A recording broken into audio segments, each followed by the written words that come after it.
ยประวัติถ้ำที่มีคนลาว7 คนที่ติดอยู่ในถ้ำเนาะอูเชื่อว่าเรื่องประวัตินี้เนาะก็อาจจะมีหลายๆคนที่อยากรู้แล้วก็หลายๆคนที่ยังบ่รู้เนาะเดี๋ยวคลิปนี้โอจะพาทุกคนไปฟังเนาะเรื่องราวประวัติในถ้ำที่มีคนลาวติดอยู่ที่เป็นข่าวโด่งดังอยู่ตอนนี้เนาะทุกคนสบายดีสวัสดีค่ะทุกคน เดี๋ยวพบกับช่อง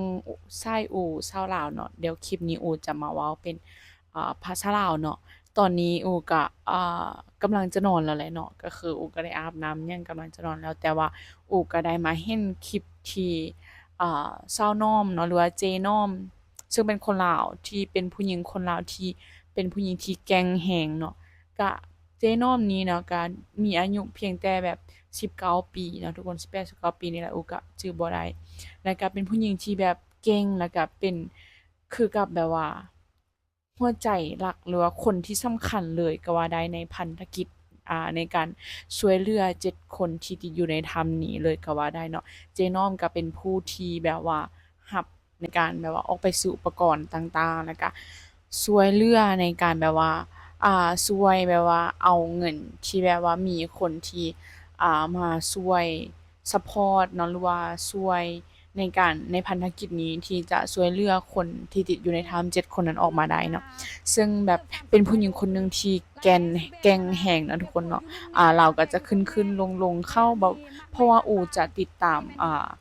สาวน้อมอยู่แล้วเนาะเจน้อมนั่นแหละทุกคนเนาะเจน้อมอยู่แล้วในการแบบว่าเฮ็ดคลิปของลาวเนาะแล้วก็ได้เห็นแบบพันธกิจนี้เนาะแล้วก็เจน้อมก็ได้เป็นผู้หนึ่งที่ไปช่วยแล้วก็เป็นคือกับแบบว่าถ้าบ่มีเจน้อมอะทุกคนก็คือแบบจียุ่งยากหลายเพราะว่าทุกสิ่งทุกอย่างบ่ว่าจะเป็นเครื่องใดเนาะก็เครื่องใช้ต่างๆก็เป็นเจน้อมที่แบบว่าอาสาในการออกไปซื้อเนาะนั่นแหละทุกคน และก็เจนอมนี้เนาะก็ได้อยู่ในเหตุการณ์โอ้บ่แน่ใจว่าอยู่จักมือเนาะแล้วเห็นก็เห็นเจนอมได้เฮ็ดคลิปอยู่ในนั้นแบบหลายมือเติบเนาะก็ได้อยู่ในที่นั้นแล้วก็ได้โอ้ล่มในชาวบ้านหรือว่าคนในแถวนั้นเนาะซึ่งเจนอมก็ออกมาเว้าในคลิปเนาะก็คือได้มาเล่าเกี่ยวกับว่าประวัติของถ้ำนั้นเนาะก็คือเจนอมเนาะก็ได้เว้าว่าอ่า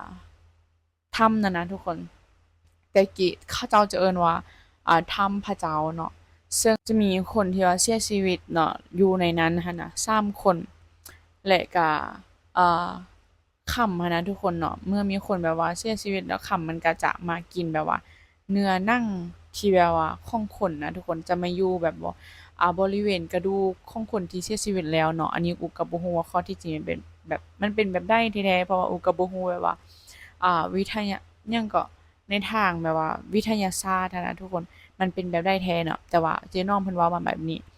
แล้วก็มีไทบ้านอยู่เขาเจ้าอยู่แถวนั้นเนาะได้เข้าไปเอาคำโดยที่ว่าไปทับเอากระดูกนั่นน่ะทุกคน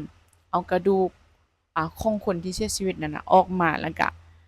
อ่าเอาแถวๆแบบดินแถวๆคนที่เสียชีวิตนั่นน่ะออกมาปั้นเนาะเพื่อเอาคำนั้นแล้วก็มีคนม้งที่ว่าอยู่ต่างแขวงเนาะ ซึ่งเจ๊น้อมก็บ่แน่ใจว่าอยู่แข้งใดเนาะแล้วก็มามาเอาคำในถ้ำนั้นแล้วก็ได้เอาไปขายเนาะก็ได้เงินประมาณ5-6ตื้อกีบซึ่งโอ้ก็บ่ฮู้ว่าตีเป็นเงินไทยเท่าใดเนาะเป็น5-6ตื้อกีบแล้วเขาเจ้าก็บ่ฮู้ว่าคนมงนั้นบะบ่นไว้แนวใดเนาะเขาแก้บนบะบ่นแล้วละบ่หรือหยังเนาะเพราะว่าเขาอั่นเอาเงินเอาคำได้เงินแล้วเขาเจ้าก็ไปเลยเนาะบ่กลับมาเลยเนาะ แล้วอ่า7 คนนี้นะทุกคนก็ได้เข้าไปแล้วก็ติดอยู่ในถ้ำนี้เนาะอ่าแล้วก่อนที่เขาจะออกมานะเขาเจ้าก็ทั้ง5 คนเนาะที่ว่าออกมาได้แล้วหั้นนะก็ฝันว่าเป็นถ้ำของพญานาคเนาะมีพญานาคอยู่แล้วก็พญานาคก็ได้บอกเขาเจ้าว่าโอเคจะปล่อยออกไปแต่บ่ให้พวกเจ้าเข้ามาอีกเนาะอ่า อันนี้ก็เป็นเรื่องเนาะที่ว่าประวัติเนาะย่อๆประวัติที่ว่าเจ๊น้อมได้มาเว้าเพราะว่าเจ๊น้อมก็ได้ไปช่วยเหลือเขาเจ้าอยู่ที่นั่นน่ะเจ๊น้อมก็อาจจะถามเขาเจ้าชาวบ้านอยู่แถวนั้นซึ่งก็ได้รู้มา คร่าวๆเนาะประวัติของถ้ำที่ว่ามี7คนที่ติดอยู่ในนั้นเนาะซึ่งก็สามารถช่วยมาได้แล้วเนาะ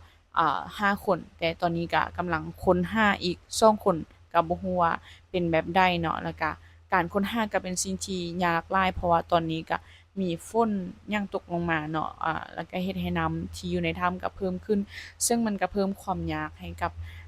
ทีมที่ว่าเขาเจ้าค้นหาเนาะแล้วเป็นทีมแบบว่าทางฝั่งไทยแล้วก็ฝั่งลาวนั่นแหละทุกคนต่างๆที่ว่าเฮ็ดเวียกเนาะก็จั่งใดก็ขอเป็นกำลังใจเนาะในการเฮ็ดเวียกในครั้งนี้เนาะของบ่ว่าจะเป็นหน่วยกู้ภัยเนาะทางฝั่งไทยแล้วก็ฝั่งลาวแล้วก็ทางต่างประเทศที่ว่าช่วยๆกันในการค้นหาอีก2ชีวิตที่ยังบ่พบในตอนนี้เนาะทุกคนเนาะเดี๋ยวสิมาเล่าเรื่องถ้ำหั่นมื้อนี้ข้อยไปสืบแล้วถ้ำมานาเขาเจ้าเอิ้นว่าเป็นถ้ำพระเจ้าอยู่ในถ้ำหั่นน่ะแต่กี้น่ะมีคนตาย3คนแล้วบัดนี้น่ะเป็นไทบ้านเขาเจ้านี่แหละไทบ้านเขาเจ้าแถวบ้านเขาเจ้านี่ไปเอาคำในถ้ำหั่นแล้วบัดนี้คนเฮาน่ะเสียชีวิตอยู่ในถ้ำเนาะเพราะว่าถ้ำนั้นมันมีคำเนาะแล้วบัดนี้คำนั้นแม่นจะกินเฮาที่เฮาแน่น่ะสิกินซีนแล้วก็บัดนี้คำแบบมันสิมาอยู่ตามกระดูกหัวเฮาบ่กระดูกแขนกระดูกมือสินะคำเขาเอิ้นว่าภาษาลาวเขาเจ้าว่าจังได๋วะแบบเฮาเสียชีวิตแล้วคำมันกินเฮาน่ะแล้วบัดนี้นะบังเอิญว่าไทบ้านเขาเจ้าแถวนี้น่ะเข้าในถ้ำหั่นแล้วบัดไปทับกระดูกหั่นไปทับกระดูกคนที่ถ้ำหั่นแล้วภาษาลาวว่าจังได๋มาใส่แล้วก็เอาคำน่ะมาใส่บอนเขาเจ้าอันนั้นคำนะทับกระดูกอันนั้นมันมุนแล้วก็มาเอาคำเพราะว่าคำมันติดกับกระดูกคนหั่นนี่แหละแล้วบัดนี้ค่อยบัดได้ยินอีกว่ามีเราสูงอยู่ใส่บ่ฮู้อยู่เสียงขวางแล้วเขาเจ้าเข้าไปเอาเขาเจ้าเข้าไปเอาคำอยู่ในถ้ำหั่นแล้วไปคายนี่นะได้ประมาณ5-6 ตื้ออยู่ในถ้ำน่ะข้อยได้ยินเขาเจ้าเว้าแบบนี้มื้อนี้ข้อยไปสืบหมดแล้วข้อยได้ยินว่าแล้วบัดนี้อยู่ในถ้ำหั่นเนาะบ่ฮู้ว่าคนเราสู้กันบะหยังแบบบ่ได้ไปแก้บ่หรือว่าบะจังไดหรือว่าแนวใดก็บ่ฮู้อันนี้น่ะเขาเจ้าได้เงินหั่นแล้วก็บ่ได้มาเลยแล้วบัดนี้จนกว่า7คนนี้ไปเข้าถ้ำกันเลยแบบฆ่าแบบนี้แล้วบัดนี้5คนที่ฆ่าในถ้ำมันฟันว่านะเป็นเมืองพญานาคจะเชื่อบ่เชื่อก็บ่ฮู้แต่เขาเจ้าว่าเขาเจ้าฟันว่าเป็นเมืองพญานาคแล้วบัดนี้เขาเจ้าสิออกมาแล้วนะเราฟันว่าพญานาคหันเว้านำเราว่าสิปล่อยสู่เจ้าเด้อบัดนี้นะบ่ต้องเข้ามาอีกได้แล้วว่าจังซี่เรื่องก็จะเป็นประมาณนี้เนาะซึ่งโอก็บ่ฮู้ว่ามันเป็นความจริงหรือบ่แต่ว่าโอก็ได้เล่าเกี่ยวตามที่ได้ยินเจน้อมเนาะที่ว่าได้ออกมาเว้าในคลิปเนาะที่โอก็ได้